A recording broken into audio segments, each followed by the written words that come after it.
கிராம மிஷனரி இயக்கம் வழங்கும் கிராமிய நேரம் என்ற இந்த நிகழ்ச்சிக்கு உங்களை அன்புடன் வரவேற்கிறோம். கிராம மிஷனரி இயக்கம் கடந்த 27 ஆண்டுகளாக சிறுவர் மற்றும் வாலிபர் மத்தியில் ஊழியம் செய்து வருகிறது. 800க்கும் மேற்பட்ட மிஷனரிகளோடு தமிழ்நாட்டில் உள்ள 38 மாவட்டங்கள் உட்பட ஆந்திரா, ஒடிசா, கர்நாடகா, சத்தீஸ்கர், ஜார்க்கண்ட் மற்றும் மத்திய பிரதேசம் ஆகிய மாநிலங்களிலும் நற்செய்தி பணியை செய்து வருகிறது.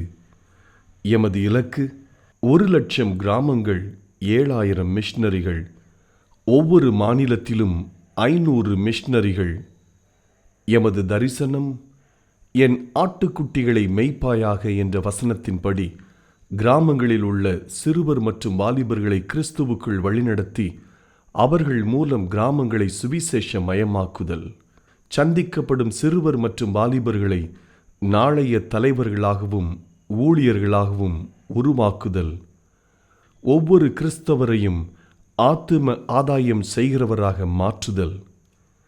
இப்பொழுதும் எமது நிகழ்ச்சிகளை ஜெபத்துடன் பார்த்து பயனடையுங்கள். செயல்படும் கிறிஸ்தவர்களாக தேவனுக்கு உங்களை அர்ப்பணிப்பது உறுதி. ஹலோ நேயர்களே, உங்ககிட்ட ஒரு நிமிஷம் பேசலாமா? ஒரு பியானோல நிறைய பிளாக் கீஸும் இருக்கும், ஒயிட் கீஸும் இருக்கும். இதே மாதிரி தான் நம்ம வாழ்க்கையில கூட நம்மளுக்கு நிறைய கவலையான விஷயங்களும் இருக்கும், சந்தோஷமான விஷயங்களும் இருக்கும். ஆனா அந்த பியானோல அந்த பிளாக் கீஸ் இல்லைன்னு வச்சுக்கோங்களேன், அந்த கீபோர்ட்ல வர மியூசிக் நல்லாவே இருக்காது. அந்த பிளாக் கீஸோட சேர்த்து அந்த மியூசிஷியன் வாசிக்கும் போது தான் அது ஒரு பியூட்டிஃபுல்லான மியூசிக்கா இருக்கும். இதே போலதான் நம்ம வாழ்க்கையிலும் நம்மளுக்கு நிறைய கவலையான மூமெண்ட்ஸ் இருக்கலாம், நிறைய ஹாப்பியான மூமெண்ட்ஸ் இருக்கலாம். இது எல்லாத்தையும் நீங்க மியூசிஷியனான ஜீசஸ் கிரைஸ்ட் கொடுத்தீங்கன்னா உங்க வாழ்க்கையும் ஒரு இனிமையான இசையா மாறிடும். ஹலோ நேயர்களே, உங்ககிட்ட ஒரு நிமிஷம் பேசலாமா? ஜாப்பனீஸ் பேம்புன்ற ஒன் கைண்ட் ஆஃப் பேம்பு, அதோட நட்ட நாள்லேருந்து 5 இயர்ஸ்க்கு அதுக்கு டெய்லி தண்ணி ஊற்றி உரம் போட்டு அதை பாதுகாப்பாக பத்திரமா பார்த்துட்டு இருக்கணும். அந்த 5 இயர்ஸ்க்கு ஒரு இலை கூட அதுலேருந்து வராது. ஆனால் 5 இயர்ஸ்க்கு அப்புறம் அது டெய்லி 1 மீட்டர் வளரும். அதாவது அதோட ஆவரேஜ் ஹைட் 25 to 75 மீட்டர்ஸ் வரை வளரும். அது அந்த 5 இயர்ஸ் என்ன செஞ்சிச்சுன்னு தானே நினைக்கிறீங்க? அந்த 5 இயர்ஸ் அதோட வேர் அது உள்ள கொண்டு போய் அந்த மரம் ஸ்ட்ராங்காக்க உதவி செஞ்சிச்சு. அதுக்கப்புறம் என்னதான் புயலே வந்தாலும் அது அசையாம நிற்கும். அதே மாதிரிதான் நேயர்களே, நம்மளும் ஏசப்பாவை இறுக்கி பிடிச்சுக்கிட்டா ஃபர்ஸ்ட் ஒரு ரிசல்ட்டும் இல்லாத மாதிரி தான் இருக்கும். ஆனா ஒரு நாள் ஏசப்பா நம்மளை மகிமையா உயர்த்தி வைப்பாங்க.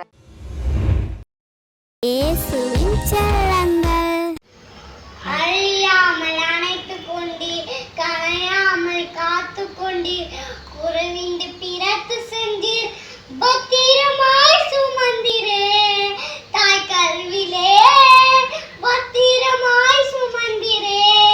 எப்படிப்பா நன்றி சொல்லுவேன், சொல்ல வார்த்தையே இல்ல. நீங்க போதும், வாழ்க்கை முழுவதும் வேறு ஆசையே இல்ல. எக்கால சத்தம், தூதர்கள் கூட்டம், இயேசு வந்திடுவார், ராஜாதி ராஜாவை கர்த்தாதி கர்த்தா, நியாயாதிபதியாய் அவர் வருவார். எக்கால சத்தம், தூதர்கள் கூட்டம், இயேசு வந்திடுவார், ராஜாதி ராஜாவை கர்த்தாதி கர்த்தாவை, நியாயாதிபதியாய் அவர் வருவார். வெண்வஸ்திரம் அவர் தரித்திருப்பார், என் குதிரை மீது வந்திடுவார். வெண்வஸ்திரம் அவர் தரித்திருப்பார், என் குதிரை மீது வந்திடுவார். ஆயத்தமானோரை அழைத்து செல்ல மணவாளனாய் அவர் வந்திடுவார். ஆயத்தமானோரை அழைத்து செல்ல மணவாளனாய் அவர் வந்திடுவார். ஆயத்தமா நீ ஆயத்தமா, மணவாட்டி சபையே நீ ஆயத்தமா, ஆயத்தமா நீ ஆயத்தமா, மணவாளன் வந்திடுவார் ஆயத்தமா. எக்கால சத்தம், தூதர்கள் கூட்டம், இயேசு வந்திடுவார், ராஜாதி ராஜாவை கர்த்தாதி கர்த்தாவை, நியாயாதிபதியாய் அவர் வருவார். ரட்சிப்பை ஆடையாக்கி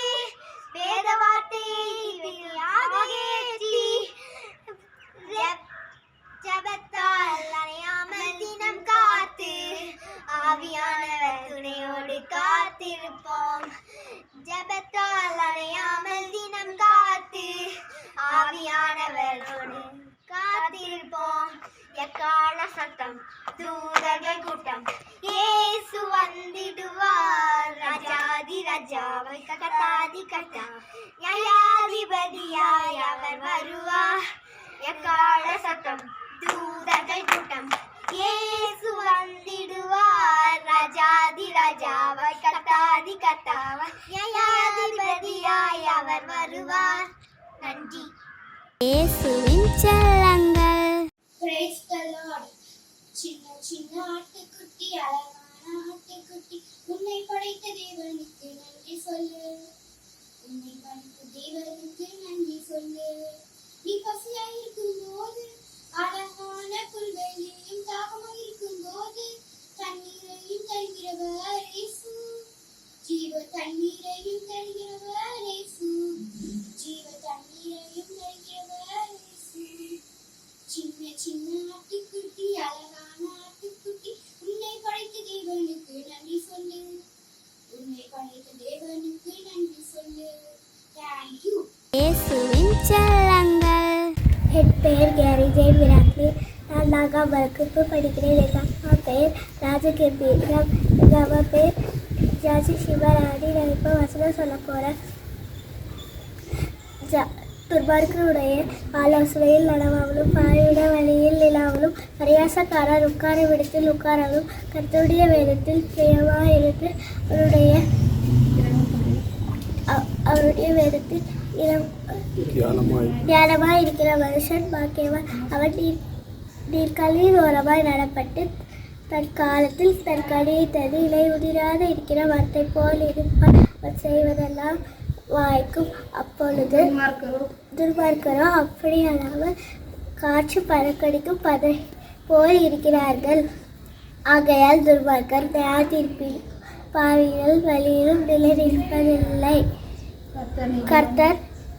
கர்த்தர் நீதிமன்றங்களின் வழியை அறிந்திருக்கிறார். துர்மார்க்கரின் வழியோ அழியும். சங்கீதம் 1 முதல் 6 வரை. தேங்க்யூ. என்னுடைய வாழ்க்கையில் இயேசுடைய அன்பை அறிந்தவுடன் நான் எத்தனை முறை யூதாஸ்கோரியத்தாக மாறிவிட்டேன் தெரியுமா? அவரை காட்டி கொடுத்துருக்கிறது தெரியுமா? இந்த செய்தி கேட்கிற சகோதரியே, நீ ஏசப்பாவை காட்டி கொடுத்துட்டியா? வேலைக்காக, உன்னுடைய ஆதாயத்திற்காக நீ இயேசு கிறிஸ்துவுடைய வார்த்தைகளை மறந்து விட்டாயானால் நீ ஒரு யூதாஸ்கோரியத்தாக மாறிவிட்டாய் என்ற அர்த்தம். அவரை காட்டி கொடுக்கிறாய் என்ற அர்த்தம். இயேசு கிறிஸ்துவின் இனிய நாமத்தினாலே கிராமிய நேரம் என்ற நிகழ்ச்சிக்கு உங்களை அன்போடு கூட வரவேற்கிறோம். எனக்காக நாங்கள் செய்து வருகிற ஊழியத்திற்காக ஜெபியுங்கள். இந்த நிகழ்ச்சியை குறித்து உங்களுடைய நண்பர்களுக்கும் உங்களுடைய உறவினர்களுக்கும் தெரியப்படுத்துங்கள். கட்டாயமாக ஆண்டவர் உங்களை ஆசீர்வதிப்பார். எப்படியாவது நம்முடைய காலங்களிலே ஒரு எழுப்புதல் கிராமப்புறங்களிலே வருவதற்கு எங்களுக்காக ஜெபியுங்கள். நீங்களும் ஏதாயிலும் ஒரு விதத்தில் எங்களோடு கூட இணைந்து கொள்ளுங்கள். கர்த்தர் உங்களை ஆசீர்வதிப்பாராக. இப்பொழுதும் ஆண்டோடைய வார்த்தைக்கு நேராக கடந்து செல்ல போகிறோம். இன்றைக்கு உங்களுக்காக நான் ஆண்டோடைய சமூகத்தில் ஜெபித்த போது மத்தேயு 27ஆம் அதிகாரத்தில் 24வது வசனத்தில் உள்ள ஒரு வார்த்தை உங்களோடு கூட பேசும்படி ஆண்டவர் எனக்கு சொல்லிக் கொடுத்தார். பாருங்கள், உங்களுக்காக நான் வாசிக்கிறேன். கலகம் அதிகமாகிறதே அல்லாமல் தன் பிரயத்தினாலே பிரயோஜனமில்லை என்று பிலாத்து கண்டு தண்ணீரை அள்ளி ஜனங்களுக்கு முன்பாக கைகளை கழுவி, இந்த நீதிமானுடைய இரத்த பழிக்கு நான் குற்றமற்றவன், நீங்களே பார்த்து கொள்ளுங்கள் என்றான். அல்லேலூயா. இதிலிருந்து தாங்க ஆண்டவர் உங்கள்கிட்ட பேச சொன்னார். பாருங்கள், இந்த பின்னணியில் என்ன நடக்கிறது எல்லாருக்கும் தெரிந்த சம்பவம் தான். உங்களுக்காக நான் ஒரு அவுட்லைனை சொல்லுகிறேன், புரிந்து கொள்ளுங்கள். இயேசு கிறிஸ்து, குற்றமில்லாத இயேசு கிறிஸ்துவை கைது பண்ணுகிறார்கள். அங்கே எல்லாம் விசாரிக்கிறாங்க. அதை விசாரிக்கிற அந்த பிலாத்து பார்க்குறான், இவர் குற்றமற்றவர், நீதிபரர் என்று அவன் உணர்கிறான். அதனால் இயேசுவை விடுதலையாக்க வேண்டும் என்று சொல்லி பிலாத்து விரும்புகிறான். ஆனால் அங்கே இருக்கிற அநேகர் என்ன சொல்கிறார், இயேசுவை விடுதலையாக்க வேண்டாம், குற்றம் செய்து நிரூபிக்கப்பட்ட ஆல்ரெடி சிறைச்சாலை இருக்க பரபாசை நீங்கள் விடுவீங்கள் என்று சொல்லுகிறான். பாருங்கள், 18ஆம் வசனத்திலே நீங்கள் இருந்து வாசித்து பார்ப்பீர்களானால் அவர்கள் கூடியிருக்கையில் அவர்களை நோக்கி, எவனை நான் உங்களுக்கு விடுதலையாக்க வேண்டும் என்றிருக்கிறீர்கள்? பரபாசியா, கிறிஸ்து என்னப்பட்ட இயேசுவையா என்று கேட்டான். பாருங்க, கேட்ட உடனே அங்கே பின்னாடி இருக்கிற ஒவ்வொருவரும் சொல்கிற வார்த்தையும் என்ன தெரியுமா? 21 தேசாதிபதி ஜனங்களை நோக்கி, இவ்விரண்டு பேரில் எவனை நான் உங்களுக்கு விடுதலையாக்க வேண்டும் என்று கேட்டான். அதற்கு அவர்கள் பரபாசு என்றார்கள். அல்லேலூயா. இப்போ பிலாத்து கேட்குறான், நான் இயேசுவை என்ன செய்யணும்னு கேட்குறான். 22 அப்படியானால் கிறிஸ்து என்னப்பட்ட இயேசுவை நான் என்ன செய்ய வேண்டும் என்று கேட்டான். அவனை சிலுவையில் அறைய வேண்டும் என்று எல்லோரும் சொல்லுகிறார்கள். அல்லேலூயா. நான் சொல்கிறேன், என்ன பொல்லாப்பு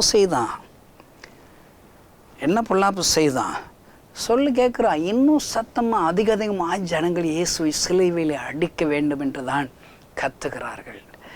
அப்பொழுது பிலாத்து என்ன செய்கிறான்? எவ்வளவு முயற்சி பண்ணியும் நம்ம இயேசுவை காப்பாற்ற முடியவில்லை என்று சொல்லி அவன் செய்கிற ஒரு காரியம் என்ன?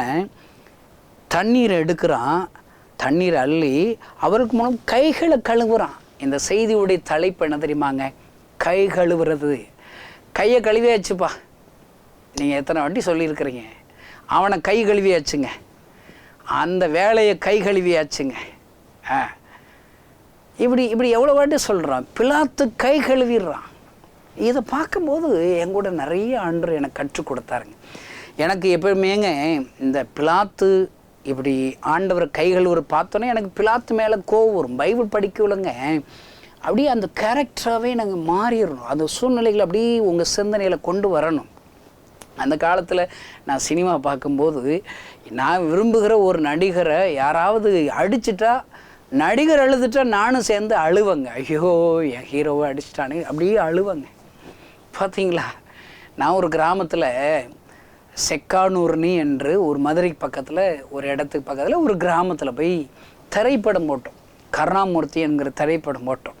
அதில் சிலுவை காட்சி வரும்போது அந்த திரைப்படத்தை காண்பிச்சு கொடுக்குற ஒரு அண்ணன், ராசசேகர் என்ற ஒரு மதுரையில் இருக்கிற ஒரு அண்ணன், அவங்க தான் எங்களுடைய கிராம ஊழியத்தில் வந்து ஹெல்ப் பண்ணுவாங்க. அவங்க என்ன செய்ய தெரியுமா? ஏசுனாரை சிலுவையில் ஆணி அடித்த உடனே அப்படியே ரிமோட் கண்ட்ரோலை வச்சு நிறுத்திடுவாங்க. இந்த திரைப்படத்தை பார்த்து கொண்டு இருக்கிற சகோதரனே, இந்த ஆணிகள் உனக்காக, இந்த இயேசு கிறிஸ்து உனக்காகவே இந்த ஆணிகளை தன்னுடைய கரங்களை ஏற்றுக்கொண்டார். கால்கள் ஆணி அடிக்கும்போது அப்படி நிறுத்திடுவார். இந்த கால்களில் ஆணி இயேசு ஏற்றுக்கொண்டது, நீ கால்களினால் செய்த பாவத்திற்கான தண்டனை அவர் சிலுவையில் ஏற்றுக்கொண்டார் என்று சொல்லுவார்கள். அவர்களை வாரினால் அடிக்கப்படும் போது, முள்முடி சுட்டப்படும் போது அந்த காட்சிகளை பார்த்து பார்த்து ரத்தம் வழிந்து கொண்டே இருக்கும். எத்தனை முறை பார்த்தாலும் நான் அந்த காட்சியை பார்த்தவுடன் அழுது விடுவேன். எனக்காகத்தானே இவர் இயேசு கிறிஸ்து எத்தனை உபத்திரப்படுகிறார் என்று சொல்லுவேன். கண்ணீர் வடிந்து கொண்டே இருக்கும். பாருங்க, அந்த கிராமத்தில் நான் இந்த சிலுவை காட்சியை பார்த்து கொண்டு இருக்கிற அநேக ஜனங்களில் ஒரு அம்மா, ஒரு பாட்டியம்மா எந்திரிச்சிட்டாங்க. நேராக என்கிட்ட வந்தாங்க, சட்டையை பிடிச்சி கிழிச்சிட்டாங்க. அந்த பாவி மனசை ஒரு தப்பு செய்யாத அவரை போய் இவ்வளோ சிலுவையில் அடிக்கிறாங்க. நீங்கள் அதை பார்த்துக்கிட்டே இருக்கீங்களா? முதல்ல படத்தை நிறுத்துங்கடா, ஊரை விட்டு போங்கடா, நீங்கள் அந்த காட்சி என்னால் பார்க்கவே முடியலன்னு சொல்லி அழுகுறாங்க. அருமையான தேவனுடைய பிள்ளைகளை, ஒரு புறஜாதி ஒரு பாட்டியம்மா தான் அவர்கள் இயேசு கிறிஸ்து அடிக்கப்படுகிறதை, அந்த நீதிபரர் பரிசுத்தர் அடிக்கப்படுகிறது தன் கண்களினால் பார்க்க முடியவில்லை. ஐயா பாருங்க, எனக்கு இந்த பிலாத்து மேலே கோவம் வரும். நான் அடிக்கடி யூதாஸ் கொரியத்தை தியானிக்கும் போது கொஞ்சம் வெள்ளிக்காசுக்காக இயேசுனாரை காட்டி கொடுக்குறான் பாருங்க, அவன் மேலே எனக்கு கோவம் வரும். 3 வருஷம் கூடவே இருக்கிறான். 5 அப்போ 2 மீன் ஆண்டு ஆசீர்வதிக்கும் போது இவனும் நல்லா சாப்பிட்றாங்க. சாப்பிட்டு எல்லாரும் திருப்தி அடைந்தார்கள் பைபிளில் போட்டிருக்குதுங்க. இவனும் நல்ல திருப்தி அடைகிறாள்ல, எவ்வளவு அற்புதத்தை கண்களினாலே பார்க்கிறான். ஆண்டவர் 12 சீசுகள் திடீர்னு அழைச்சி, நீங்கள் எல்லாரும் போய் இதுவரை கற்றுக் கொடுத்த என்னுடைய ஊழியத்தின்படி நீங்களும் போய் பிசாசு விரட்டுங்க, பிரசங்கம் பண்ணுங்க அப்படின்னு சொல்லி அனுப்பி விடுறாரு. எல்லாரும் திரும்ப வந்து, ஐயோ நாங்கள் ஜெபிக்கும் போது பிசாசு ஓடுதே, அற்புதங்கள் அதே அற்புத அடைகள் நடக்குது. நான் சொல்கிறேன், யூதாஸ் கொரியத்து ஜெபிக்கும் போது பிசாசு ஓடுச்சுங்க. அவன் ஜெபம் பண்ணும்போது ஆண்டோடைய வரங்கள் அவனுடைய வாழ்க்கையில் கிரியை செஞ்சுச்சுங்க. ஆனால் அப்படிப்பட்ட யூதாஸ் கொரியத்து இயேசுவை காட்டி கொடுத்துட்டானே. இயேசுவை காட்டி கொடுத்துட்டானே. ஆಮೇಲೆ எனக்கு கோபம் வரும். ஆனால் மறுபடியுமாக என்ன யோசித்து பார்ப்பேன், என்னுடைய வாழ்க்கையில் இயேசுடைய அன்பை அறிந்தவுடன் நான் எத்தனை முறை யூதாஸ் காரியத்தாக மாறிவிட்டேன் தெரியுமா? அவரை காட்டி கொடுத்துருக்கிறேன் தெரியுமா? இந்த செய்தி கேட்கிற சகோதரனே சகோதரியே, நீ ஏசப்பாவை காட்டி கொடுத்துட்டியா? வேலைக்காக உன்னுடைய ஆதாயத்திற்காக நீ இயேசு கிறிஸ்துவுடைய வார்த்தைகளை மறந்து விட்டாயானால் நீ ஒரு யூதாஸ் காரியத்தாக மாறிவிட்டாய் என்ற அர்த்தம். அவரை காட்டி கொடுக்கிறாய் என்ற அர்த்தம். ஒருவேளை ஒவ்வொரு கிறிஸ்தவர்களும் ஒருவேளை மலர்கள் தாங்க, வாசனை வீசும் நற்கந்த மலர்கள். ஐயா, நீ வேலை பார்க்குற இடத்துல ஒரு நற்கந்த மலராணி இருக்கணும், வாட இருக்கணுங்க. அதை நீ செயலையா? கிறிஸ்தவன் என்று பேர் வைத்து கொண்டு லஞ்சம் வாங்குறியா? சாட்சி இல்லையா? பாவம் செய்கிறாயா? குடிக்கிறாயா? அவரை காட்டி கொடுக்கிற யூதாஸ் காரியத்து நீ ஐயா. அருமையான தேவனுடைய பிள்ளைகளே, அவரை காட்டி கொடுக்கிற யூதாஸாக இல்லாதபடி அவரை நம்ம எப்படி காட்டி கொடுக்கணும்? இரட்சகராக காட்டி கொடுங்க, சுகமாக்குறவராக காட்டி கொடுங்க, தீர்க்கதரிசியாக அவரை காட்டி கொடுங்க. இந்த கணேசனாகி நான் 25 வருடங்களுக்கு முன்பாக இந்த இயேசுடைய அன்பை அறிந்து கொண்டேன். என் ஊருக்கு வர்றவங்களை பெரிய ஒரு அருவாளை தூக்கி அவங்கள ஊழியக்காரர்களை விரட்டி ஓட்டு வந்தேன். அவங்கள துன்பப்படுத்தினவன் தான், சவுளை போன்று. ஆனால் என் ஹார்ட்டில் வியாதினால் டாக்டர் செத்து போயிருவேன்னு சொல்லிட்டாருங்க. எல்லா இடத்துக்கு போய் சரியாகலை. கடைசி ஏசாமிகிட்ட வந்து என் வாழ்க்கையை ஒப்பு கொடுத்து ஜோம் பண்ணேன். ஏசப்பா எனக்கு உயிர் தாருன்னு சொல்லி ஜோம் பண்ணேன். ஏசப்பா எனக்கு உயிர் கொடுத்துட்டார். அல்லேலூயா, எத்தனை அன்பையா! அவர் கொடுத்த அந்த ஜீவன் தான் இன்றைக்கு 25 வருடங்களாக நான் உயிரோடு இருக்கிறேன். இந்த செய்தி கேட்கிற சகோதரனே யாராக இருந்தாலும் சரி, கிறிஸ்தவங்களுக்கு மட்டும்தான் ஏசாமி சுகம் தருவான்னு நினச்சிங்களா? இல்லைங்க, என் பேர் கணேசங்க. கணேசனுக்கு சுகம் கொடுத்துருக்கிறாரே. அவரால் படைக்கப்பட்ட எல்லா ஜனங்களுக்கும் அவர் அற்புதம் செய்கிற ஆண்டவர் ஐயா. யார் வேண்டுனாலும் அவருடைய பேரை சொல்லி கூப்பிடலாம், எங்கிருந்து வேண்டுனாலும் கூப்பிடலாம். ரோட்டில் இருந்து கூப்பிடு, ஒரு மரத்தடியிலிருந்து அழு, ஏசப்பா என் வியாதியை சுகமாக்கணும்னு சொல்லி அழு, என் கடன் பிரச்சனையை மாற்றுங்கன்னு சொல்லி அழு. நீ ஏன் தற்கொலை செய்ய வேண்டும் சகோதரி? ஏசப்பாட்ட சொல்லுவோம் பிரச்சனைகளை, இருதயத்தை ஊற்றி அண்ணாளை போன்று ஊற்றி ஜோமனு. ஆண்டவர் இறங்குவார் ஐயா, அற்புதம் செய்வார் ஐயா. என் ஆண்டவர் எனக்கு சுகம் கொடுத்தார் ஐயா. நான் அன்றிலிருந்து நான் இயேசுவை காட்டி கொடுக்கிறேன். எப்படி தெரியுமா? அவர் தான் இரட்சகர், அவர் என்னை சுகமாக்கினார், அவரை நீங்கள் நம்புங்கள் என்று அவரை காட்டி கொடுத்து கொண்டே இருக்கிறேன் ஐயா. பல ஆயிரங்கள் லட்சங்கள் நான் காட்டி கொடுத்த இயேசுவை அவர்கள் அறிந்து அவர்கள் ருசி பார்த்து அவரை சொந்த இரட்சகராக ஏற்றுக்கொள்கிறார்கள் ஐயா. ஒரு சமாரிய ஸ்ரீ தீர்க்கதரிசியாக இயேசுவை ருசி பார்க்கிறாள். எல்லா ஜனங்களுக்கு ஓடி போய் காட்டி கொடுக்கிறாள். எப்படி? இயேசு கிறிஸ்து ஒரு தீர்க்கதரிசி, வந்து பாருங்கள் என்று சொல்லி காட்டி கொடுக்கிறார். அருமையானந்த செய்தி கேட்கிற சகோதரனே சகோதரி, உன்னுடைய வாழ்க்கையில் என்னங்க அற்புதம் செஞ்சாரு? அந்த அற்புதம் செய்கிற ஆண்டவரை மற்றவர்களுக்கு காட்டி கொடுங்கள் ஐயா. அல்லேலூயா. இதுதான் நம்முடைய வாழ்க்கை. பாருங்க, இந்த பிலாத்து கை கழுவிட்டான். அவன் சொல்லும்போது சொல்கிறான், இந்த நீதிமானுடைய இரத்த பழிக்கு நான் குற்றமற்றவன். கை கழுவிடுறான். நான் யோசிச்சு பார்த்தேன், நானும் ஒரு பிலாத்து தாங்க. இந்த செய்தி கேட்குற நீங்கள் பிலாத்து தானே இல்லையா? நீங்கள் கை கழுவுறதுனா என்ன? அவனால் முடியும், அதை செய்யலைங்க. அந்த பொறுப்புகளை தட்டி கழிக்கிறான், கை கழுவுறான். நீங்கள் 1 மணி நேரம் ஜெபிக்கணுங்க, ஜெபிக்கிறீங்களா? அப்போ கை கழுவிடுறீங்களே. உங்கள் மேலே வச்சிருக்கிற கடமையை, உங்களுடைய உக்கிரானத்துவத்தை, உங்களுடைய பொறுப்பை நீங்கள் தவறீங்களாங்க, நீங்களும் கை கழுவுறீங்கன்னு அர்த்தம். அருமையான கிறிஸ்தவ நண்பர்களே, இயேசு தான் உங்களுக்கு அற்புதம் செஞ்சுருக்கிறாரு, இயேசு தான் உங்களுக்கு உயிர் கொடுத்துருக்கிறாரு, இயேசு தான் உங்களுக்கு நல்ல ஒரு அரசாங்க வேலை கொடுத்துருக்கிறாரு, பிஸ்னஸ் கொடுத்துருக்கு, உங்களுக்கு தலையை உயர்த்தி இருக்கிறாரு. நீங்கள் ஏசுனார கை கழுவிட்டீங்களேங்க. எத்தனை இடங்களில் ஏசுனார கை கழுவிட்டீங்க? எனக்குன்னா அது முடியாதுன்னு சொல்கிறீங்களா? பாருங்கள், ஒவ்வொரு ஆத்துமாக்களும், உங்களை சுற்றி உள்ள ஒவ்வொரு ஆத்துமாக்களும் நீங்களும் நானும் காவலாளிங்க. ஆண்டவர் ஆதியாகமம் 4:9 காயினை பார்த்து கேட்குறாருங்க, உன் சகோதரனாகிய ஆபேல் எங்கே கேட்குறார். இவன் என்ன தெரியுமா சொல்கிறேன்? நான் அறியேன், என் சகோதரனுக்கு நான் காவலாளியா என்றான். பாருங்க, அவன் கை கழுவிட்டான். எனக்கு என்னங்க தெரியும், அவன் உயிரோடு இருக்கானா செத்து போயிட்டான், எனக்கு என்ன, கை கழுவிடுறாங்க தான் சகோதரனை. அருமையான தேவனுடைய பிள்ளைகளை, நீங்கள் உங்களை சுற்றி உள்ளவங்களுக்கு நீங்கள் தாங்க காவலாளி. நீங்கள் ஒரு கிராமத்திலேருந்து இப்போ போய் சிட்டியில் இருக்கீங்களா, உங்கள் எந்த கிராமத்தில் நீங்கள் பிறந்தீங்களோ அந்த கிராமத்தில் உள்ளவங்க இயேசு கிறிஸ்துவோட அன்பை அறிந்து கொள்ளணுங்கிறதுக்கு நீங்கள் தான் காவலாளி. அந்த கிராமத்தில் ஒரு சர்ச்சு கட்டுறதுக்கு நீங்கள் தான் பொறுப்புங்க. எஸ்தருக்கு வருகிற எச்சரிப்பு என்னங்க, இப்படிப்பட்ட காலத்திற்கு உதவியாக இருக்கும்படி உனக்கு ராஜமேன்மை கிடைத்திருக்கலாமே. ரோட்டில் கிடக்கிற எஸ்தரை சாப்பாட்டுக்கு இல்லை, கேர் ஆஃப் பிளாட்ஃபார்ம், அனாத அப்படி இருக்கிற எஸ்தரை ராஜ அரண்மனையில் போய் உட்கார வைக்கிறாருங்க. அவன் என்ன நினைக்கிற, கை கழுவ நினைக்கிறாங்க பிலாத்து போல. ராஜ அரண்மனை போய் பரிந்து பேச வேண்டிதானே, பரிந்து பேச வேண்டிதானே. அது மொர்தெகாய் எச்சரித்து சொல்கிறான், முடியாதுங்கிறான். நீங்கள் எவ்வளோ தடவை ஏசுனார சமயம் வாய்த்து அவரை நீங்கள் மகிமைப்படுத்தாமல் இருக்கீங்களா? நீங்கள் ஒரு பிலாத்து தாங்க. இன்னும் ஏன் எழுப்புதல் இல்லை? இன்றைக்கு திருச்சபைகள் பிளாத்து போல கிராமங்களை கை கழுவிடுச்சுங்க. சிறுபிள்ளைகள் ஊழியத்தை கை கழுவிடுச்சுங்க. வாலிபர்கள் மத்தியில் செய்ய வேண்டிய ஊழியத்தை கை கழுவிடுச்சு. இன்னைக்கு திருச்சபைகள் இன்றைக்கு பரிதாப அளவில் இருக்கிறது. எனக்கு ஆண்டவர் ஒரு நாள் என் ஆவிக்குரிய கண்களை திறந்து ஒரு தரிசனத்தை காண்பித்த போது ஒரு மணப்பெண் தன்னை அலங்கரிக்கிற காட்சி எனக்கு காண்பித்தார். அந்த மணப்பெண் தன்னை அலங்கரிச்சுக்கிட்டே இருக்கிறாங்க. நேரம் ஆகிக்கிட்டே இருக்குது, இன்னும் அலங்கரித்து கொண்டே இருக்கிறார். மறுபடியும் ஆண்டவர் காண்பித்து கொண்டே இருக்கிறார்.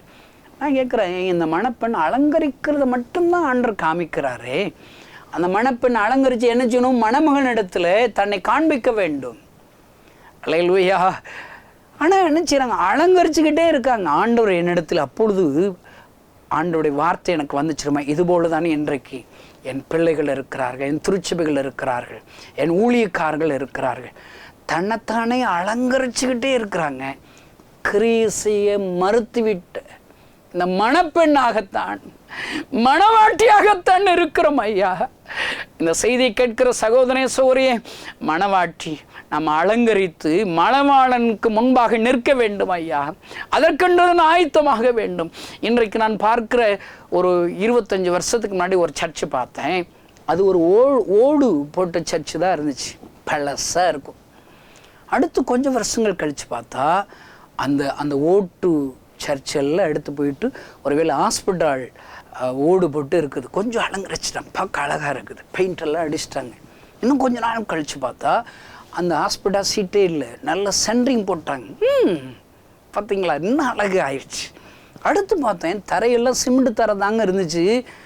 அடுத்து பார்த்தா டைல்ஸ் போட்டாங்க, இன்னும் அழகாயிருச்சு. இன்னும் ஒரு சில வருடங்கள் கழித்து அந்த சர்ச்சுக்கு நான் பிரசங்கம் பண்ண போனால் முதல்ல கீழே தான் பாயில் உட்காந்து தான் ஆண்டவருடைய வார்த்தைகளை கேட்டோம். இப்போ பார்த்திங்கன்னா நல்ல வுட்டில் அழகாக உட்காந்து அந்த சர்ச்சு உட்கார அளவு பிரசங்கம் கேட்குற அளவுக்கு மாற்றிட்டாங்க. என்ன அழகுங்க. இன்னும் கொஞ்சம் நேரம் பார்த்தா ஐயோ, நான் முழங்கால் போடுறது தரையில் கூட போட வேண்டியது இல்லைங்க, அதில் பாஞ்சு வச்சுட்டாங்க. என்ன அலங்கரிப்புங்க. மாறிக்கிட்டே இருக்குதுங்க, மாறிக்கிட்டே இருக்கு. ஆனால் அதே ஜனங்கள் தானே அங்கே இருக்கிறார்கள். ஒரு புதிய ஆத்துமாக்கள் வரவில்லை. காரணம், இந்த தான் செய்ய வேண்டிய கடமைகளை கை கழுவி விட்டார்கள் ஐயா. இந்த செய்தி கேட்கிற சகோதரனே சகோதரியை, உன் காலங்களை திரும்பிப்பார். நீ எப்படிப்பட்ட உபத்திரவத்தில் இருந்தாய், கண்ணீரோடு இருந்தாய். நீ படிக்கிற காலங்களில் எனக்கு வேலை கிடைக்குமா, என்னுடைய தகப்பனுடைய தாயினுடைய அந்த கண்ணீரை நான் துடைப்பேனா, எனக்குரிய காரியங்கள், எனக்கு சொந்த வீடு கட்டுவேனா, வயிறார நான் சாப்பிடுவேனா, நல்ல ட்ரெஸ்ஸு வாங்க முடியுமா, எத்தனை கேள்வியோடு இருந்தாய். என் ஆண்டவராய் இயேசு கிறிஸ்துவினுடைய வாழ்க்கையில் வந்து அற்புதங்களை செய்தார் ஐயா. எத்தனை விதமான அற்புதங்களை செய்த ஆண்டவர் இன்றைக்கு உன் அருகில் நிற்கிறார். நீ அவரை கை கழுவிட்டே பிலாத்து போல பாருங்க. பைபிளில் நல்ல சமாரியன் கதையை பாருங்களேன். ஒருத்தன் குற்றியராக ரோட்டில் கிடக்காங்க. தற்செயலாக ஒரு ஆசாரியன் வந்துடுறான். அவன் பக்கமாய் விலகி போயிட்டானே. ஐயோ ஆசாரியனே, நீங்கள் தானே அதை அவன் காயங்களை கட்டி இருக்க வேண்டும். அவன் என்ன செஞ்சிருப்பான், இல்லைங்க நான் ஓய்வு நாள் அனுசரிக்கணும். ஐயா, இன்றைக்கு இப்படித்தானே இருக்கிற ஒரு லேவியன் வருகிறான், அவனும் பக்கமாய் விலகி போகிறான். நாம் செய்ய வேண்டிய வேலைகளை கை கழுவுறோம். ஐயா, நான் தான் ஜெபிக்க வேண்டும், ஜெபத்து கை கழுவிறோம். இந்த செய்தி கேட்கிற சகோதர சகோதரி, நீ உங்க பிள்ளைகளை மிஸ்டரியை அனுப்பியிருக்கணும். அனுப்பலையா? ஒரு மிஸ்டரியை உங்க குடும்பத்தின் சார்பாக காணிக்க கொடுத்து தாங்கி இருக்கணும். கை கழுவுறீங்களா? இன்னும் இன்னும் இன்னும் திருப்தி ஆகக்கூடாது. நீ ஒரு 5 வருஷத்துக்கு முன்னாடி நீ எப்படி இருந்த, இப்போ எப்படி இருக்கிற, உன் ஃபினான்ஷியல் எப்படி இருக்குது, திருப்தி ஆகிட்டே இருக்குதுங்க. சின்ன கார் கொடுத்துருப்பாரு, திருப்தியில் இல்லை, பெரிய கார் வாங்கணும், அதை விட பெரிய கார் வாங்கணும், இப்படியே போகிறீங்களங்க. ஆனால் நீங்கள் ஜெபிக்கிறதுல மட்டும் எப்படிங்க திருப்தி இருக்கும்? ஊழியம் செய்கிறதுல மட்டும் எப்படிங்க திருப்தி இருக்கும்? இன்னைக்கு எல்லாரும் சூரிய செடியின் கீழாக படுத்திருக்கிற எலியாவை போல நாம் கை கழுவி விட்டோம். ஐயா, அவன் போதும் கர்த்தாவே போதும், அவ்வளோதான் நான் செஞ்ச ஊழியம் எல்லாம் போதும், ஜெபம் போதும், நிரூபிச்சது போதும்னு சொல்லி போய் சோர்ந்து போய் படுத்துட்டான் எலியா. இதுபோலதான் இந்த வார்த்தைகளை கேட்டுக்கொண்டிருக்கிறீர்களோ? அருமையான சகோதரனை, நீ ஒரு பிலாத்து என்று ஆண்டவர் சொல்லுகிறார். இந்த திருச்சபையில் பிலாத்து திருச்சபையாக இருக்கிறது. இன்றைக்கு இருக்கிற ஊழியக்காரர்கள், நான் நல்லா இருக்கணும், என்னுடைய சர்ச்சு கட்டடங்கள் நல்லா இருக்கணும், ஏசி போடணும், எல்லாம் ரைட்டுங்க, நான் அப்படி தான் விரும்புகிறேன், நல்லா இருக்கணுங்க. ஆனால் அதில் ஒரு சிறு பகுதிகளாவது குற்றீராய் கிடக்கிற கிராமத்து ஜனங்கள், ஐயோ பிள்ளைகள் அப்பம் கேட்கிறார்கள் கொடுப்பார் இல்லை என்று என் சிறு பிள்ளைகள் ஊழியத்து குறித்த ஆண்டவர் புலம்பல் 4 நாளில் புலம்புகிற இயேசுவை கண்டுகொண்டால் என்ன, பாழாய் போய் இருக்கிற கிராமங்களை கண்டுகொண்டால் என்ன? நான் சொல்கிறேங்க, நான் ஊழியத்துக்கு வந்து 25 வருஷம் ஆச்சுங்க. நான் ஊழியத்துக்கு வரும்போது என் சொத்து மதிப்பு என்ன தெரியுமாங்க, நான் எல்லாத்தையும் விட்டுட்டு வந்தேன்னு சொல்லி நிறைய ஊழியர்கள் சாட்சி சொல்கிறத நான் கேட்டிருக்கேங்க. அப்படியெல்லாம் வரலைங்க. நான் ஊழியத்துக்கு வரும்போது என் சொத்து 1 பேண்ட் 2 சட்டைங்க. பார்த்தீங்களா, செருப்பு கூட எனக்கு போட தெரியாதுங்க. ஏசப்பா கைகளில் என் வாழ்க்கையை ஒப்பு கொடுத்தேனுங்க. நான் அடிக்கடி சாட்சி சொல்லுவேன். நான் சர்ச்சுக்கு போன புதியில் 1.5 வருஷம் கழிச்சு தாங்க நான் சர்ச்சுக்கு போகணுங்கிற அப்படி எனக்கு உண்மையே தெரிஞ்சதுங்க. 1.5 வருஷம் வரைக்கும் நான் முழு நேர ஊழியத்துக்கு வந்து 1.5 வருஷம் வரைக்கும் முழு பைபிளே என்கிட்ட கிடையாதுங்க. அதனால தான் இன்றைக்கி மாதம் ஒரு 1000 பேருக்காவது பைபிள் கொடுக்கணும்னு சொல்லி எல்லார்ட்டையும் ஒரு பிச்சை மாதிரி ஏதாவது ஒரு பைபிள் வாங்கித்தாங்களே, உங்கள் குடும்பத்தின் ஒரு 100 பைபிள் வாங்கித்தாங்களே, 10 பைபிள் வாங்கித்தாங்களே, உங்களுக்கு எவ்வளோ முடியுமா தாங்களேன்னு சொல்லி வாங்கி நான் பார்க்குற ஊழியம் பார்க்குற கிராமங்கள் எல்லாம் ஏசுனாருடைய வார்த்தைகளை வாசிக்கிட்டோன்னு சொல்லி பைபிள் வாங்கி கொடுக்குறேங்க. என்கிட்ட பைபிள் கிடையாதுங்க. ஆண்டவர் எனக்கு கொடுத்த சொத்து ரட்சிப்பு தாங்க சொத்து. எனக்கு கொஞ்சோன்னு ஒரு அபிஷேகம் என் மேலே இருக்குதுங்க. ஏசப்பா என்னை நம்பி ஒரு அபிஷேகம் கொடுத்து, அதுதாங்க சொத்துங்க. ஏசப்பாவுடைய ஊழியத்துக்கு வந்து 25 வருஷத்தில் நான் இப்போ திரும்பி பார்க்குறேங்க. ஐயோ, 783 மிஸ்டரிகளை என்னால் போஷிக்க முடிகிறதே. அவங்களுக்கு வயிறார சாப்பிட்றதுக்கு என்னால் பணம் அனுப்ப முடியும், உதவி செய்ய முடிகிறது. அவங்களுக்கு சின்ன சின்ன ஜெபம் பண்ணி யார்கிட்டையாவது வாங்கி ஒரு 2 வீலர் வாங்கி கொடுக்க முடிகிறது. சர்ச்சு என்னால் முடிந்தளவு கட்டித்தர முடிகிறது. நான் சொல்ல 25 வருஷத்தில் இவ்வளோ பெரிய எழுப்புதலுங்க. நான் கடந்த காலங்களில் நான் செய்த ஊழியத்தின் மூலியமாக மதுரைக்கு அருகாமையில் திருமங்குளம் என்ற இடத்துல கடைசியாக வைத்த வாலிபர் முகாமில் சுமார் 41,000 வாலிபர்களை எங்களால் கூட்ட முடிகிறது. ஆயிரக்கணக்கான வாலிபர்களுக்கு இயேசு ரட்சகர், இயேசு உயிரோடு இருக்கிறார், இயேசு உன் பாவத்தை மன்னிப்பார், உன் பாவத்திலிருந்து விடுதலை கொடுப்பார் என்று ஆயிரக்கணக்கான வாலிபர்களுக்கு இயேசுடைய அன்பை எங்களால் சொல்ல முடிகிறதே. ஐயா, ஒன்றும் இல்லாதவன். எங்கள் அப்பா பேர் கற்பையா, அம்மா பேர் சரஸ்வதி. இந்த கற்பையா சரஸ்வதி மைய கணேசனால் இவ்வளோ மிஸ்டரிகளை உருவாக்க முடிகிறது, இவ்வளோ பெரிய காரியங்களை செய்ய முடிகிறது. ஆனால் நான் ஒரு கேள்வி கேட்கிறேன். கேள்வி கேட்பதற்கு தகுதி இல்லை தான், நான் கேட்காமல் இருக்க முடியலையா? எத்தனை என்னை விட பெரிய பெரிய ஊழியக்காரங்க, பணக்கார ஊழியக்காரங்க இருக்கிறாங்க இந்த தமிழ்நாட்டில், பணக்கார ஸ்தாபனங்கள் இருக்கிறதே. ஐயா, ஒரு பாட்டு எடுக்கிறதுக்கு லட்சங்கள் செலவழிக்கிறீங்க. நான் தப்புன்னா சொல்லலைங்க, செலவழிங்கங்க. ஆனால் அதில் ஒரு பகுதியே என் கிராமத்து ஜனங்களுக்கு நீங்கள் செலவழித்தால் என்ன ஐயா? ஒரு மிஸ்டரிகளுக்கு சாப்பாடு போடுவதற்கு அதை கொடுத்தால் என்ன வந்தது ஐயா? நீங்கள் கை கழுவுறீர்களோ இயேசுவை அறியாதவர்கள் மத்தியில் ஊழியம் செய்வதற்கு? இன்றைக்கு ஆண்டவர் விரும்புகிறது என்னங்க? உலகம் முழுவதிலும் புறப்பட்டு போய் சுவிசேஷத்தை பிரசங்கியுங்கள். அல்லேலூயா. போய் காஸ்பல் சொல்லணுங்க, பிரசங்கம் பண்ணணுங்க. நாம் எங்கோ பிளாத்துவோடு கை கழுவி விட்டு நாம் செய்ய வேண்டியதை செய்யாதபடி, எது செய்யக்கூடாத இம்பார்ட்டன் இல்லாததுக்கு செய்வேன். அடிக்கடி நான் பாரத்தோடு சொல்லுகிற பழக்கம் என்ன தெரியுமா? நான் சின்ன பிள்ளையில் மணலில் வீடு கட்டி விளையாடுவேங்க. பார்த்தீங்களா? ஒரு களிமண்ணில் மாட்டு வண்டி செய்வேங்க, ஒரு கார் செய்வேங்க. நான் இதெல்லாம் விளையாண்டு அத்தனை பெரிய சந்தோஷம் ஐயா, தெருக்களில் விளையாண்டு. ஆனால் இன்றைக்கு நான் பார்க்கிறேன், என்னை சுற்றி உள்ள எல்லாவற்றையும் பார்க்கும்போது அநேகரும் சபை கட்டி விளையாடுகிறோமோ, சபை பிளாத்து போல தன் செய்ய வேண்டிய பணிகளை கை கழுவி விட்டோமோ. பாட்டு பாடுறோம், அந்நிய பாஷை பேசுகிறோம், ஆனால் அந்நிய ஜனங்களுக்கு இயேசுடைய அன்பை சொல்லணுமேங்கிறத மறந்து விட்டோமே, கை கழுவி விட்டோமே. நான் சொல்கிறேங்க, அந்நிய பாஷைகளை பேசி ஆவியில் நிறைந்து ஜெபிக்கிற கிறிஸ்தவர்களை ஒரு நாளைக்கு ஒருவருக்காவது அல்லது ஒரு வாரத்திற்கு ஒருவருக்காவது, மாதத்திற்கு ஒரு கிராமத்திற்காவது அறியாதவங்களுக்கு சுவிசேஷம் சொல்லாட்டா நீங்கள் அந்நிய பாஷை பேசுகிறத நிறுத்துறதாங்க நல்லது. இல்லை உங்கள் மேல் நியாயத்திற்பவர் உங்களுக்கு நரகம் உறுதிங்க. இப்படித்தான் எனக்கு தோன்றுகிறது. ஆண்டவர் ஒரு தாளந்தை கொடுக்கிறார்.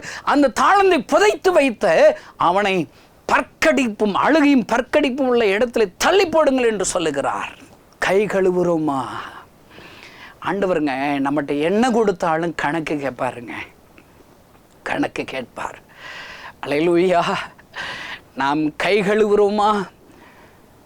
நீ எதெல்லாம் கை கழுவுறீங்க? உங்கள் வாழ்க்கையில் என்னங்க பொருத்தனை பண்ணீங்க? அந்த பொருத்தனைகளை எல்லாம் கை கழுவிட்டீங்களா? ஆண்டவரை நீரை என்னை ஆசீர்வதிப்பீரானால் அந்த ஆசீர்வாதத்தை உமக்கே பயன்படுத்தின பொருத்தனை பண்ணீங்களா? இன்றைக்கு அந்த பொருத்தனையை கை கழுவிட்ட பிலாத்தா அந்த செய்தியை கேட்குறீங்களா? என்னை சுற்றி உள்ள எல்லாரையும் நான் பார்க்குறேங்க. நம்ம விளையாடுகிறோம், அந்நிய பாஷை பேசி விளையாடுகிறோமோ, பாட்டு பாடி விளையாடுகிறோமோ, நடனம் ஆடி விளையாடுகிறோமோ. ஒருவேளை நான் இதெல்லாம் தப்புன்னு நான் சொல்லலைங்க, அது இருக்கட்டும். ஆனால் செய்ய வேண்டிய ஒன்றே என்ன தெரியுமாங்க? நான் 25 வருடமாக எத்தனையோ கஷ்டங்கள், நெருக்கங்கள், அவமானங்கள், நிந்தைகளோடு இந்த ஊழியத்தை நான் செய்வதில் பின்வாங்கவே இல்லை. ஏன் தெரியுமா? என் கண்ணீரை இயேசு துடைத்தார், என் வியாதியை இயேசு சுகமாக்கினார். கொடி விபத்துகளில் ஒருத்தர் சொன்னார், நீங்கள் ரோட்டில் விழுந்து கிடந்தீங்க கணேசன், நாங்கள் தூக்கும்போது உங்கள்கிட்ட உயிரே இல்லை. ஒரு 4 hours ஹாஸ்பிட்டலில் மயக்கமாக தான், ஹோமாவில் தான் இருந்தீங்க. ஆனால் திடீரென்று தான் நீங்கள் கண் விழித்து பார்த்தீர்கள். நான் யோசித்து பார்க்கிறேன் ஐயா, அந்த கொடிய விபத்துகளை நான் மறித்திருக்க வேண்டும் ஐயா. என் ஆண்டவர் எனக்கு ஜீவனை கொடுத்தார். கொடிய வியாதிகளை நான் மறித்திருக்க வேண்டும். எனக்கு இயேசு ஜீவனை கொடுத்தார் ஐயா. எதற்காக ஐயா? என் ஆண்டவருக்காக சாட்சியாக நிற்க வேண்டிய என் மேலே ஆண்டவர் ஒரு பொறுப்பு வச்சுருந்தாருங்க. நான் இவ்வளவு அற்புதத்தை பெற்றேன்னா ஏசப்பாவுடைய எனக்கு கொடுத்த பொறுப்புகளை ஊழியத்தை நான் கை கழுவின பிலாத்த மாறினா எவ்வளோ பரிதாபங்க. நான் பாருங்க, திடீர்னு இயேசுதான் என்ன சுகமாக்கணும் என்ன நினைச்சோன்ட்டு ஊழியத்தை கை கழுவிட்டேன், ஏசுனாரை கை கழுவிட்டேங்க. இந்த செய்தி கேட்கிற சகோதரனே சகோதரி, நீ இயேசுவை கை கழுவி விட்டாயா? அவருடைய வேத வாசிப்பை கை கழுவி விட்டாயா? நீ ஏற்கனவே செய்த ஊழியத்தை கை கழுவி விட்டாயா? நீ ஆண்டவர்க்கென்று கொடுத்த காணிக்கை கை கழுவி விட்டாயா? உன்னோடு கூட என் ஆண்டவர் பேசுகிறார். ஏசு மேலே எனக்கு சந்தேகம் வந்து ஏசுனார் மறுதளிச்சு கை கழுவிட்டங்க. அவர் ஏசு தான் எனக்கு சுகம் கொடுத்த என்ன நினைச்சேன்னு சொல்லி அவர் கை கழுவிட்டேன். ஆனால் ஏசப்பா என்னை விடலைங்க. நான் ஒரு பாழடைஞ்ச கட்டடத்தில் தூங்குகிற பழக்கம், தூங்கி எந்திரிச்சு வீட்டுக்கு போக வேண்டும் என்ற ஆயத்தத்தோடு இருக்கிறேன். பூட்டின அறைக்குள்ளாக இயேசு என் கண்கள் முன்பாக தரிசனமானார். வெண்ணாடி அணிந்தவராய் உலகத்தில் உள்ள எல்லா ஜனங்களுக்காக அவர் அழுது கொண்டே இருந்தார். அவர் சொன்னார், நானே தேவன், என்னை தவிர வேறு தேவர்கள் இல்லை. நான் இந்த ஜனங்களுக்காக பரிதபிக்கிறேன். என்னால் படைக்கப்பட்ட என் ஜனங்கள் இவளை ஆசீர்வதிக்க விரும்புகிறேன், சந்தோஷம் தர விரும்புகிறேன், சமாதானம் தர விரும்புகிறேன், வியாதிகளை சுகமாக்க முடிய விரும்புகிறேன். ஆனால் யாருமே என்கிட்ட வரல, என்னாலே எல்லாமே எங்கோ போய் கொண்டு இருக்கிறார்கள் என்று சொல்லி அழுகிற இயேசுவை நான் பார்த்தேன். ஐயா, என் கண்ணீரை துடைத்தவர் உலகத்தில் உள்ள அவரை அறியாத ஜனங்களுக்காக கண்ணீர் வடிக்கிறாரே. எப்படி ஐயா நான் சும்மா இருக்க முடியும்? என்னால் கை கழுவ முடியவில்லை ஐயா. எங்கள் அப்பா கண்ணீரை நான் துடைக்கணும், ஏசப்பா கண்ணீரை துடைக்கணும்னு சொல்லி அப்பாட்ட ஒப்பு கொடுத்தங்க. ஏசப்பா அழாதீங்க, நான் இருக்கிறேன், நான் ஜெபம் பண்ணி கண்ணீரை துடைப்பேன், ஊழியம் செய்து உம்முடைய கண்ணீரை துடைப்பேன். அருமையான இந்த செய்தி கேட்கிற சகோதரனே சகோதரியை, இன்றி உன் கண்ணீரை துடைத்து ஆண்டவர் கண்ணீர் வடிக்கிறார். அவருடைய கண்ணீரை துடைக்கிறதுக்கு ஒரே வழி என்ன தெரியுமா? உன் ஜெபத்தின் மூலியமா, நீ பேசுகிற அந்நிய பாஷை மூலியமா, உன்னுடைய சர்ச்சு மூலியமா ஒரு பாவி மனம் திரும்பணுங்க. ஒரு பாவினுடைய வாழ்க்கை மாறணும். அப்பொழுதுதான் பரலோகத்தில் மிகுந்த சந்தோஷம். ஐயா, பரலோகத்தை சந்தோஷப்படுத்தாதபடி நீங்களா சர்ச்சில் ஆட்டம் போட்டு பாட்டு பாடி டான்ஸ் ஆடி அந்நிய பாஷை பேசி நீங்களா சந்தோஷமா இருக்கிறீங்க? ஏசப்பா அழுதுகிட்டு இருக்காருங்க. அவரை சந்தோஷப்படுத்துறதுல நீங்க கை கழுவிட்ட பிளாத்துவான் இந்த செய்தியை கேட்குறீங்களா? எனக்கு ஒப்பு கொடுப்போமே. ஆண்டவரே, நான் மாத்திரமில்லை, இந்த செய்தியை கேட்கிற எல்லா கிறிஸ்தவர்களும் நம்முடைய கண்ணீரை துடைக்கணும், கண்ணீரை துடைக்கணும். நீங்கள் ஒவ்வொருத்தர் மேலே வச்சிருக்கிற அந்த தேவ திட்டத்தை நிறைவேற்றுகிறவர்களாக இருக்கணும். பிளாத்து போல இருந்துடக்கூடாது. ஒப்பு கொடுப்போமா? ஆண்டவர் பெரிய காரியங்களை செய்வார். பரலோகத்தில் இருக்கிற எங்கள் அன்பு தகப்பனை, ஆண்டவரை கை கழுவுற பிளாத்துவாக இல்லாதபடி உணர்ந்து செயல்படுகிறவர்களாக மாற்றும். ஆண்டவரே, ராஜ்ய மேன்மை கிடைத்திருக்கிற அந்த எஸ்தர் தனக்கு உரிய கடமைகளை நிறைவேற்றுகிற ஒரு எஸ்தராக மாறினது போல நாங்கள் மாற உதவி செய்வீராக. ஆண்டவரே, ஆதியிலே கொண்டிருந்த அந்த அன்பு கை கழுவிட்டோமா? அந்த பொருதனைகளை நாங்கள் கை கழுவிட்டோமா? ஜெபத்தை கை கழுவிட்டோமா? உங்களே நாங்கள் கை கழுவிட்டோமா? இல்லை ஆண்டவரை, இன்றைக்கு நாங்கள் மனந்திரும்பட்டும் அப்பா. உமக்காக செயல்படுகிற கிறிஸ்துவளாக எங்களை ஒப்புக் கொடுக்கட்டும். இந்த செய்தியை கேட்கிற ஒவ்வொருவரும் உமக்காக ஒப்புக் கொடுக்கட்டும். உம்முடைய கண்ணீரை துடைக்க ஏதாயிலும் இவர்கள் பொறுதலை செய்யட்டும் அப்பா. நீர் மகிமைப்படுவீரான்னு சொல்லிவிக்கிறோம். ஒரு மிஷனரியை அனுப்பி உம்முடைய கண்ணீரை துடைக்கட்டும். ஒரு ஆலயத்தை கட்டி உம்முடைய கண்ணீரை துடைக்கட்டும். மிஷனரிகளுக்கென்று மாதந்தோறும் காணிக்கை கொடுத்தவர்கள் கண்ணீரை துடைக்கட்டும்.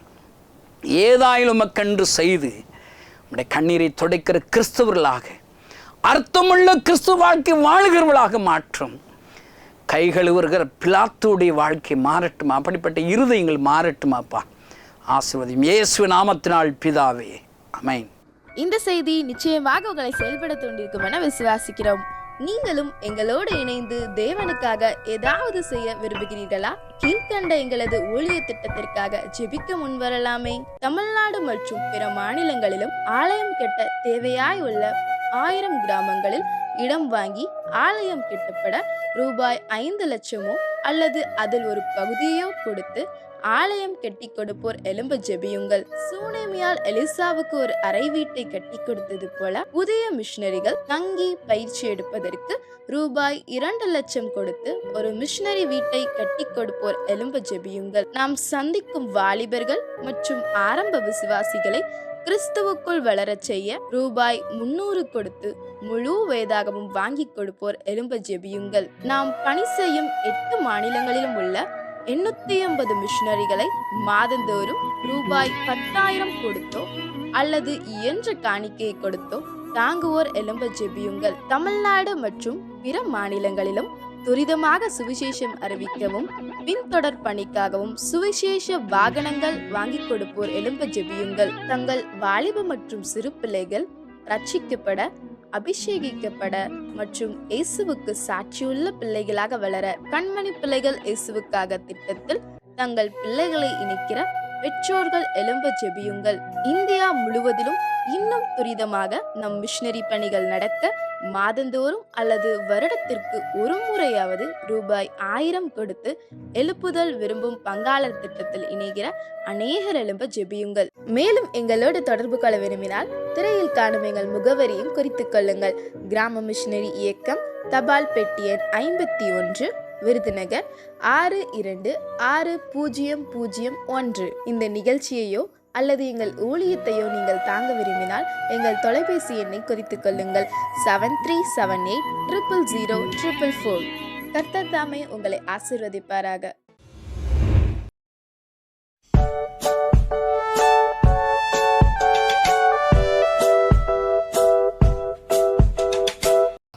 இயேசுவோடு நடக்கும்போது என்ன ஆனந்தம், இயேசுவோடு நடக்கும்போது என்ன பேரின்பம். பாருங்க.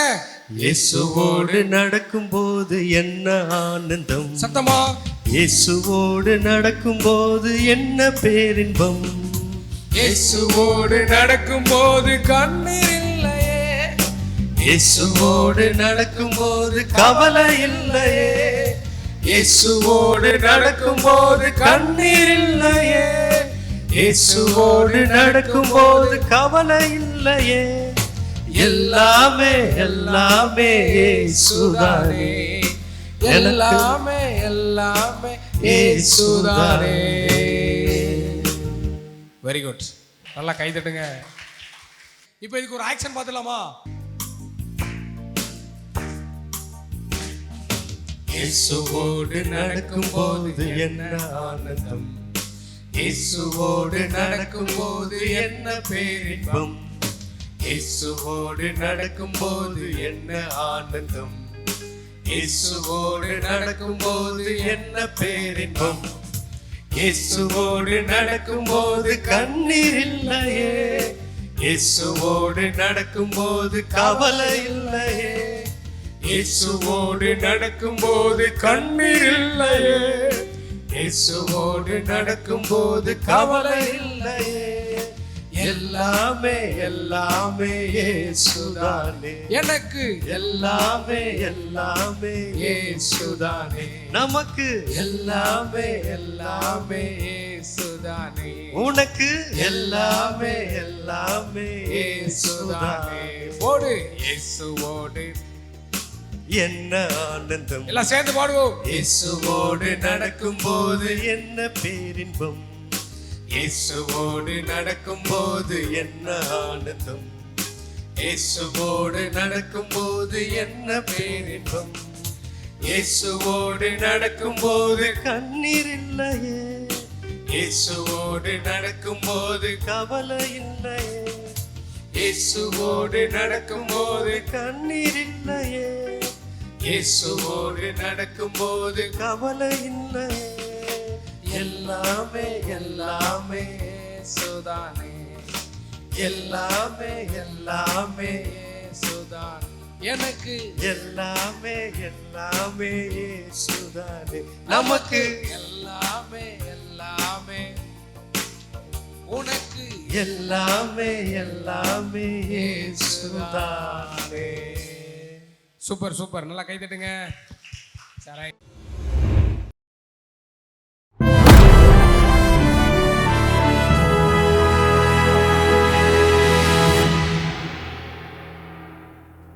அவருக்கு ஒரு சித்தம் இருக்கிறது, என்னை குறித்து உங்களை குறித்து. சரியா? அதை செய்யும்போது நம்ம என்னென்னைக்கும் நிலச்சிருக்கலாம். அல்லேலூயா. அந்த சித்தம் என்ன, நான் எப்படி அறிவது? ஏதாவது நான் 3 நாள் உபவாசம் இருக்கணுமா, 40 நாள் உபவாசம் இருக்கணுமா? அப்படி இருந்து தேவ சித்தத்தை அறிந்து கொள்ளலாம். அதை விட ஒவ்வொரு கிறிஸ்தவனுக்கும் ஆண்டவர் வைத்திருக்கிற வழி, இந்த வேத வசனத்தை இரவும் பகலும் தியானிக்கும் போது என்ன நம்முடைய ஆண்டவருக்கு, நம்ம அப்பாவுக்கு என்ன பிடிக்கும் பிடிக்காது, அது ஒவ்வொரு பக்கங்களும் நமக்கு சொல்லுது. அல்லேலூயா. அவருக்கு என்ன பிடிக்குதோ அதை செய்கிறது தான் தேவ சித்தம். ஆமென்.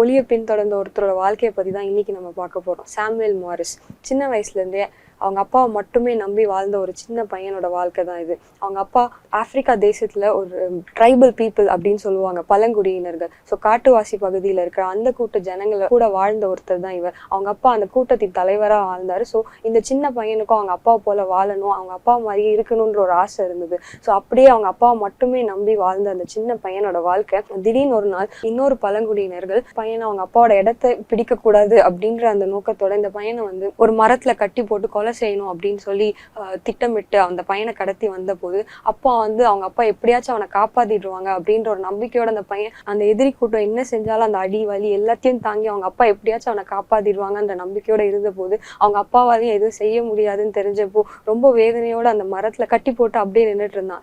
எல்லாமே முடிஞ்சிடும், அவ்வளவுதான், நான் இறந்துடுவேன், என்னால நான் நினைச்ச மாதிரி எங்க அப்பாவோட வாழ்க்கை என்னால வாழ முடியாது அப்படி இருந்த அந்த சூழ்நிலையில அவனை பார்த்து ஒரு ஒளி வந்தது. நீ பயப்படாத, நீ இந்த இடத்துல இருந்து ஓடு அப்படின்னு சொல்லி ஒரு சத்தம் அவனுக்கு காதுல கேட்கப்பட்டது. ஸோ அந்த சத்தத்தை மட்டுமே அவன் நம்பி அவனுக்கு அறியாம அவனுக்குள்ள கிடைச்ச அந்த பலனோட அந்த இடத்துல இருந்து அவன் தப்பித்து ஓடினான். ஸோ அப்படி ஓடி வந்து பக்கத்துல இருந்த ஒரு ஆங்கிலேயர் வீட்டுல வந்து அவன் போய் அடைக்கலம் பெற்றுக்கொண்டான். ஸோ அந்த ஆங்கிலேயர் வீட்டுல இருந்து தான் அவன் அதுக்கப்புறம் ஃபுல்லாவே வாழ்ந்து வளர்ந்து வந்தான். ஸோ அப்படி அவங்க அங்க இருந்த அந்த ஆங்கிலேயர்கள் ஆண்டவரை பத்தி இந்த சின்ன பையனுக்கு நிறைய காரியங்கள் கற்றுக் கொடுத்தாங்க. ஸோ இப்படி கற்றுக்கொண்டு அவன் வாழ்க்கை இப்படியே போயிட்டு இருந்த போது நிறைய குழப்பங்களோடய அந்த பையன் வாழ்ந்து வளர்ந்து வந்தான். ஸோ அப்போ ஒரு நாள் அந்த ஆங்கிலேயர் கூட்டு போன ஒரு சபையில சாமுவேல் மாரிஸ்க்கு நடந்த அதே அந்த ஒளி அவங்க கிட்ட வந்து அந்த இடத்துல அவன் எப்படி தப்பிச்சு வந்தானோ ஸோ அதே மாதிரி ஒரு சம்பவத்தை அந்த சர்ச்ல போதிக்கிறதையும் அவன் வந்து கேட்டான். ஸோ சவுல் வந்து இப்படியா ஆண்டவர் வந்து தமஸ்கு போற வழியில ஒளியை வச்சு சவுலை ரட்சித்தாரோ அதே மாதிரி இவன் லைஃப்ல நடந்ததை கேட்டு இவனால அந்த இடத்துல வந்து உட்கார முடியல. ஸோ ஓடி போய் முன்னாடி போய் என் வாழ்க்கையில இது நடந்திருக்கு, எனக்கும் இப்படிதான் ஒரு ஒளி என்கிட்ட வந்தது அப்படின்னு சொல்லி எல்லாரும் முன்னாடியும் கன்ஃபஸ் பண்ணப்போ ஸோ அப்போதான் உண்மையாவே அப்போ நம்மளை காப்பாத்துனது இயேசு கிறிஸ்து தான் அப்படின்னு சொல்லி உண்மையாலே அந்த இடத்துல ஆண்டவர் ஏற்றுக்கொண்டு அன்னில இருந்து ஆண்டருக்காக வாழ்க்கையை ஒப்பு கொடுத்து தொடர்ந்து ஆண்டருக்காக இன்னும் நிறைய செய்யணும், என் கூட்ட ஜனங்களுக்கு உண்மையான தேவன் ஆண்டவர் தான் அப்படின்றத தெரிந்து கொள்ளணும் அப்படின்னு சொல்லி நிறைய காரியங்கள் செய்யணும் அப்படின்னு சொல்லி சின்ன வயசுல 17 வயசுல ஆண்டருக்காக இன்னும் என்னெல்லாம் செய்ய முடியும்னு சொல்லி நிறைய காரியங்களை கற்றுக்கொண்டான். இன்னும் வேத வசனத்துல இன்னும் உறுதியா நிக்கணும், நிறைய கத்துக்கணும் அப்படின்ற அந்த ஆர்வத்தோடய நிறைய விஷயங்கள் செய்ய ஆரம்பிச்சான். ஸோ இப்படியே அவன் வாழ்க்கை போயிட்டே இருந்தப்போ கொஞ்ச நாள் கழிச்சு அமெரிக்கா போய் படிக்கிற ஒரு வாய்ப்பு கிடைச்சது. ஸோ இப்படி அவனோட படிப்பு அந்த இடத்துல தொடர்ந்து வந்தப்போ அங்க இருந்து நிறைய பேரை கூட்டிட்டு வந்து நம்ம கூட்ட ஜனங்களுக்கும் ஆண்டவரை பத்தி சொல்லணும், எல்லாரும் ஆண்டோட அன்பை வந்து உணரணும் அப்படின்ற அந்த வைராக்கியத்தோட நிறைய காரியங்கள் செய்ய முயர்ந்த போது அங்க அமெரிக்கால நடந்த ஒரு சின்ன கிளைமேட் சேஞ்ச்னால அவரோட உடல்நிலை குறைவால தன்னோட 21 வயசுலயே உயிர் இழந்தார். ஸோ இந்த ஒரு ஷார்ட் டைம் ஆஃப் பீரியட் தான் இவர் வாழ்ந்து வந்தது. 17 வயசுல இருந்து 21 வயசு வரைக்கும் தான் ஆண்டவரை தெரிந்து கொண்டு இந்த சின்ன வயசுல எப்படியாவது தன்னோட கூட்ட ஜனங்களுக்கு ஆண்டவரை பத்தி சொல்லிடணும், அவங்களும் ரட்சிக்கப்படணும், ஆண்டவரோட அன்பு புரிந்து கொள்ளணும்னு சொல்லி நிறைய காரியங்கள் செய்யணும்னு சொல்லி முயன்றார். ஆனா அவரால் எதுவும் செய்ய முடியல. ஸோ அதுக்கப்புறம் இவர் படிச்ச அந்த காலேஜ்ல இருந்து நிறைய பேர் இவர் வாழ்ந்த அந்த பகுதிக்கு சென்று ஆண்டவரோட சுவிசேஷத்தை அறிவிக்க ஆரம்பிச்சாங்க. ஸோ நிறைய ஜனங்கள் அவர் மூலியமா ரட்சிக்கப்பட்டாங்க. ஸோ அவர் வாழ்ந்து முடிச்சது பிறகும் அவர் என்ன செய்யணும், எதுக்காக அவர் வைராக்கியமா இருந்தாரோ அவரோட கூட்ட ஜனங்கள் எப்படியாச்சும் ஆண்டவரை தெரிஞ்சுக்கணும் அப்படின்னு நினைச்சத கனவு வந்து நினைவாச்சுன்னு சொல்லலாம். ரட்சிக்கப்பட்ட ஒரு குறுகிய காலத்துல தான் கூட்ட ஜனங்களுக்கு ஏதாச்சும் செய்யணும், எப்படியாச்சும் ஆண்டவரோட அன்பை எடுத்துட்டு போய் சேர்க்கணும்ன்ற ரொம்ப வைராக்கியமா இருந்தாரு. ஆனா அதை செய்ய முடியாத போதிலும் அவர் படித்த அந்த கல்லூரியில இருந்து நிறைய பேர் இருந்த அந்த ஆப்பிரிக்கா தேசத்துக்கு போய் இவர் இருந்த அந்த பகுதியில சுவிசேஷத்தை சொன்னாங்க. நிறைய பேர் அது மூலியமா ரட்சிக்கப்பட்டாங்க. ஸோ ஒளியை பின்தொடர்ந்தார், ஆண்டவரை கண்டடைந்தார், சாட்சியுள்ள ஒரு வாழ்க்கையை வாழ்ந்தார். ஸோ இன்னைக்கும் நம்ம ரட்சிக்கப்பட்டு இவ்வளோ நாள் ஆயும் எத்தனை பேரை நம்ம வந்து ரீச் பண்ணியிருக்கோம், எவ்வளோ ஜனங்களுக்கு நம்ம ஆண்டவரோட அன்பை சொல்லிக்கொண்டதை இந்த நேரம் நம்ம சிந்தித்து பார்க்கலாம்.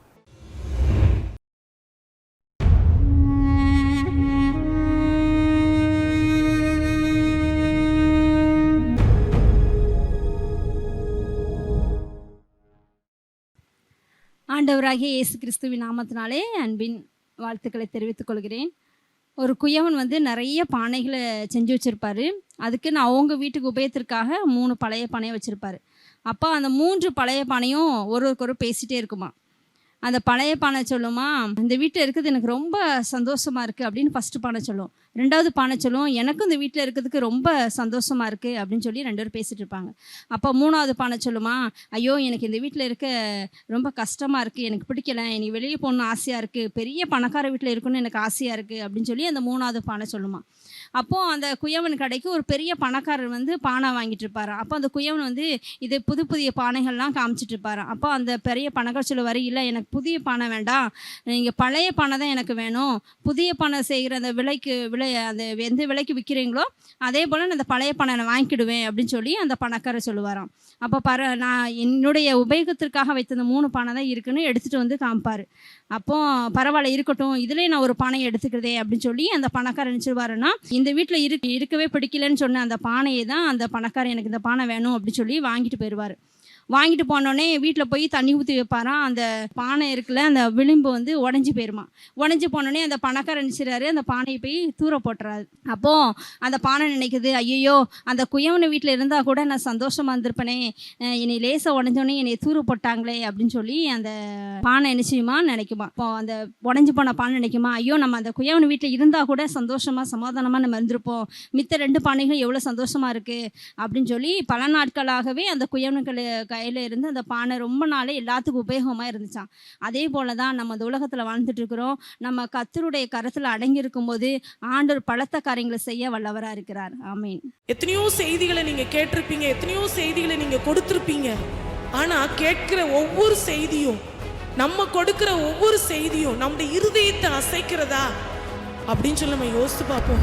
ஆண்டவர் எழுப்புதலை கட்டளையிட போகிறார். அந்த எழுப்புதலை நம்முடைய கண்கள் காண வேண்டும் என்று சொல்லி வாஞ்சியோடு துடிப்போடு, ஆண்டவரை என்னுடைய சொந்த கண்களினால அந்த எழுப்புதலை காணணும், என்னுடைய திருச்சபையில் அந்த எழுப்புதலை காண செய்ய மாட்டீரோ, நான் வழிநடத்துகிற சிறுவர்கள் மத்தியில், வாலிபர்கள் மத்தியில் அந்த எழுப்புதலின் அக்கினி பற்றி பிடிக்காதோ என்று சொல்லி துடித்து கொண்டிருக்கிற நீங்களும் இந்த இடத்துல அமர்ந்திருக்கிறீங்க.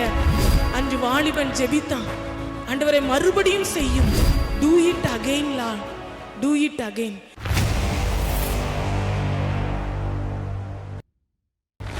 அமெரிக்க தேசத்திலே 1940 ஆண்டில் எட்வின் அப்படின்னு சொல்லி ஒரு பாஸ்டர் இருந்தாங்க.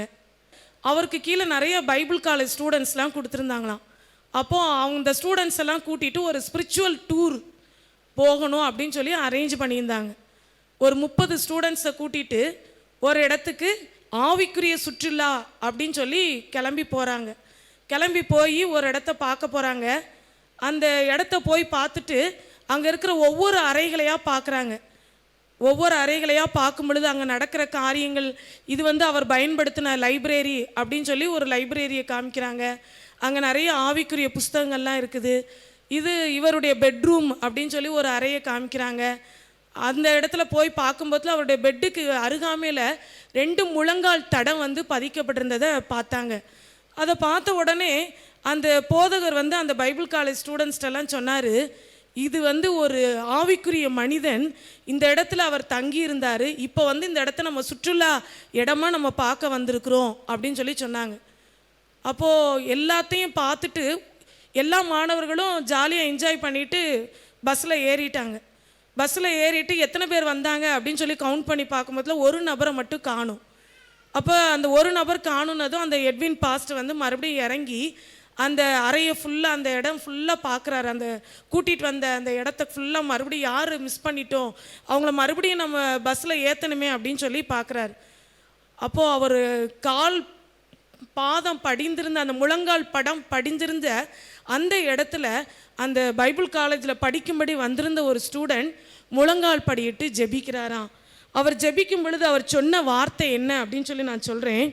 Two it again Lord, do it again Lord, and would you two it again with me அப்படின்னு சொல்லி கேட்குறாங்க. மறுபடியும் செய்ய மாட்டீரோ, மறுபடியும் செய்ய மாட்டீரோ, என்னை கொண்டு மறுபடியும் செய்ய மாட்டீரோ அப்படின்னு சொல்லி கேட்குறாரு. அதுதான் ஜான் வெஸ்லி அவங்க வாழ்ந்த வீடு.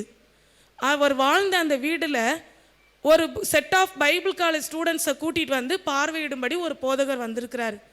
அவர் உலகத்தில் ஒரு பெரிய எழுப்புதலை கொண்டு வந்த தேவ மனிதன். அவர் தங்கியிருந்த அந்த பெட்ரூமில், அவர் படுக்கைக்கு அறையில் அவர் ஒவ்வொரு நாளும் 4 மணி நேரம் முழங்கால் படியிட்டு ஜெபிப்பாராம்.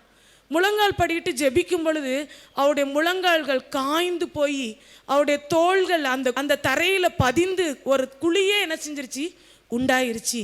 அப்போ அந்த இடத்துல ஒரு தேவ மனிதர், அந்த சுற்றுலா இடத்தை பார்வையிட வந்த மனிதர் அழுது ஜெபிக்கிறாராம்.